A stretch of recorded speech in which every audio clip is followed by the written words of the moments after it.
Warahmatullahi wabarakatuh.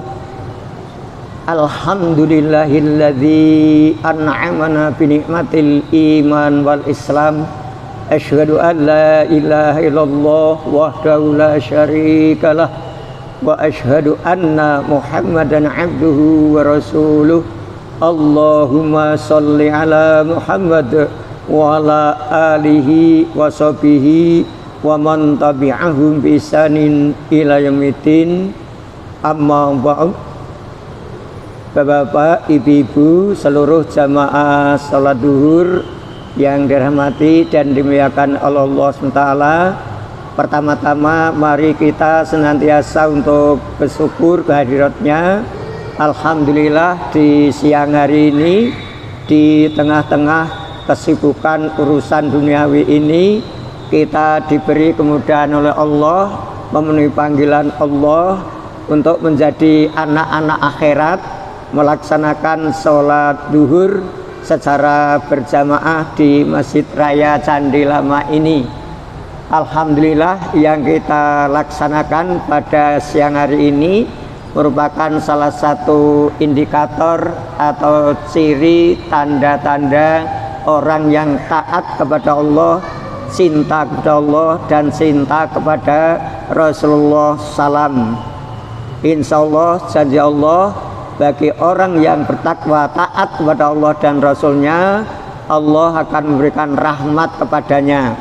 Mudah-mudahan seluruh jamaah sholat duhur di Masjid Raya Candi ini dirahmati dan diberkahi oleh Allah SWT. Allahumma amin. Kultum, pada siang hari ini akan saya sampaikan tentang hasad atau dengki yang diharamkan. Hasad atau dengki ini merupakan penyakit rohani yang akan membahayakan diri dan membahayakan orang lain. Apa itu hasad? Hasad atau dengki adalah perasaan seseorang tidak senang jika orang lain mendapat nikmat, baik nikmat agama maupun dunia. Ia mengharapkan nikmat tersebut lenyap daripadanya. Ini adalah hasad atau dengki yang harus kita hindari. Kemudian seiring dengan hasad ada lagi penyakit rohani, yaitu iri hati. Setiap orang punya potensi untuk memiliki sifat dengki dan sifat iri hati. Bedanya, kalau iri hati itu orang yang tidak senang terhadap orang lain yang mendapat nikmat, dapat karunia dari Allah, tetapi dia tidak punya etikat yang jelek, tidak supaya nikmat yang didapat itu lenyap atau hilang, apalagi pindah kepada dirinya. Ini iri hati. Tapi kalau sudah hasad atau dengki, ini adalah yang diharamkan oleh Allah Subhanahu wa ta'ala. Dasarnya hasad, Quran surat An-Nisa surat keempat ayat 54, Allah berfirman, a'udzubillahi minasyaitonir rajim, am yahsudunan nasa ala ma atahumullahu min fadlih.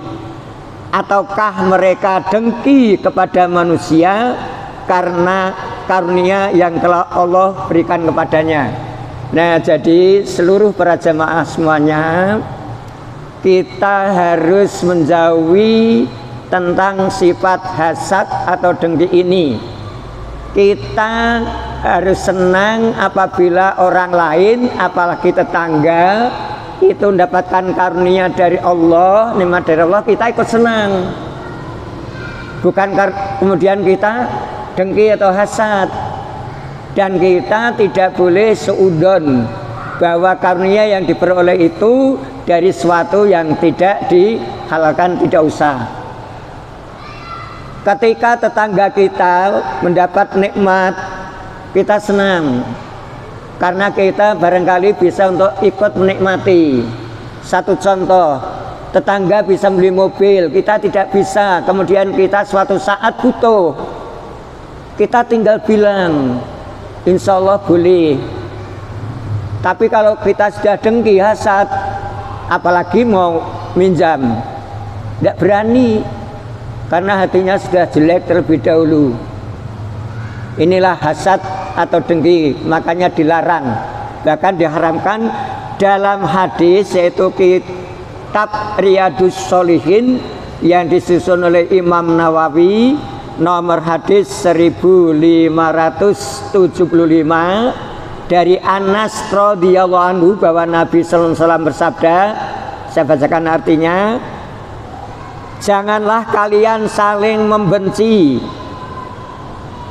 wala tahasadu, dan jangan kalian hasad, saling hasad. Jangan saling membelakangi dan jangan saling memutuskan hubungan, dan jadikanlah hamba-hamba Allah yang bersaudara.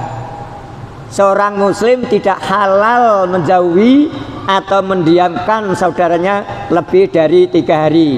Hadis muttafaq alaih. Inilah yang menjadi dasar para ustadz atau dai bahwa hasad itu haram, dilarang, dengki.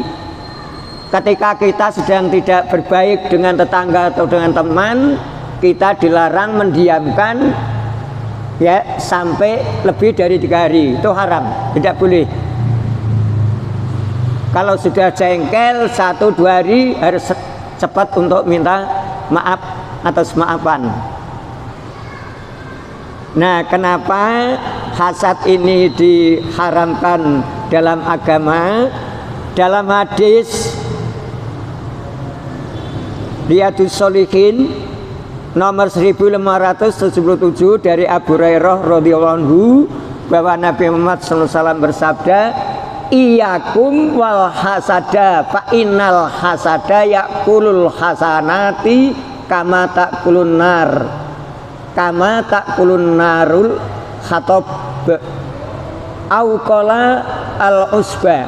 Artinya, jauhilah hasad, karena sungguhnya hasad itu memakan kebaikan-kebaikan sebagaimana memakan kayu bakar. Atau Nabi SAW bersabda, rumput, artinya sebagaimana api makan rumput. Hadis ini riwayat oleh Abu Dawud. Nah, inilah para seluruh jamaah salat zuhur yang dirahmati Allah Ta'ala. Saya sampaikan kedua hadis ini. Mari barangkali di dalam hati kita masing-masing, jiwa kita masing-masing ada sedikit rasa dengki. Mari segera kita obati dengan banyak zikir kepada Allah Subhanahu wa Ta'ala.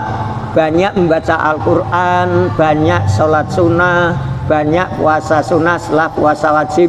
Insya Allah inilah yang meredam sebagai filter untuk menjauhkan, menghilangkan rasa hasad atau dengki kepada orang lain jika mereka mendapat nikmat.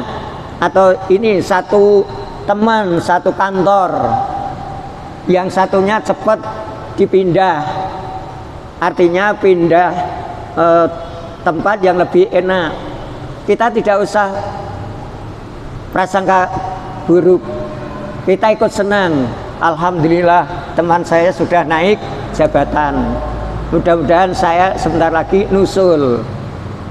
Kita ikut senang, kenapa? Barangkali suatu saat kita diajak makan-makan karena bersyukur, syukuran. Nah, jadi ini sebagai penutup apa yang saya sampaikan, hindarkan sifat hasad atau dengki karena bisa membahayakan, menjerumuskan diri kita sendiri. Kita akan lebih baik menjadi orang yang qanaah, jiwa yang mau menerima dengan rela apa yang diberikan oleh Allah. Ketika orang lain mendapat kenikmatan, kita ikut senang, dan kalau mereka mendapat kesusahan, kita ikut untuk mendoakan yang baik. Demikian, mudah-mudahan ada manfaatnya. Apabila ada tutur kata saya yang kurang berkenan, saya mohon maaf. Akhirul kata, nasru minallahi wa fathun qarib. Assalamualaikum warahmatullahi wabarakatuh.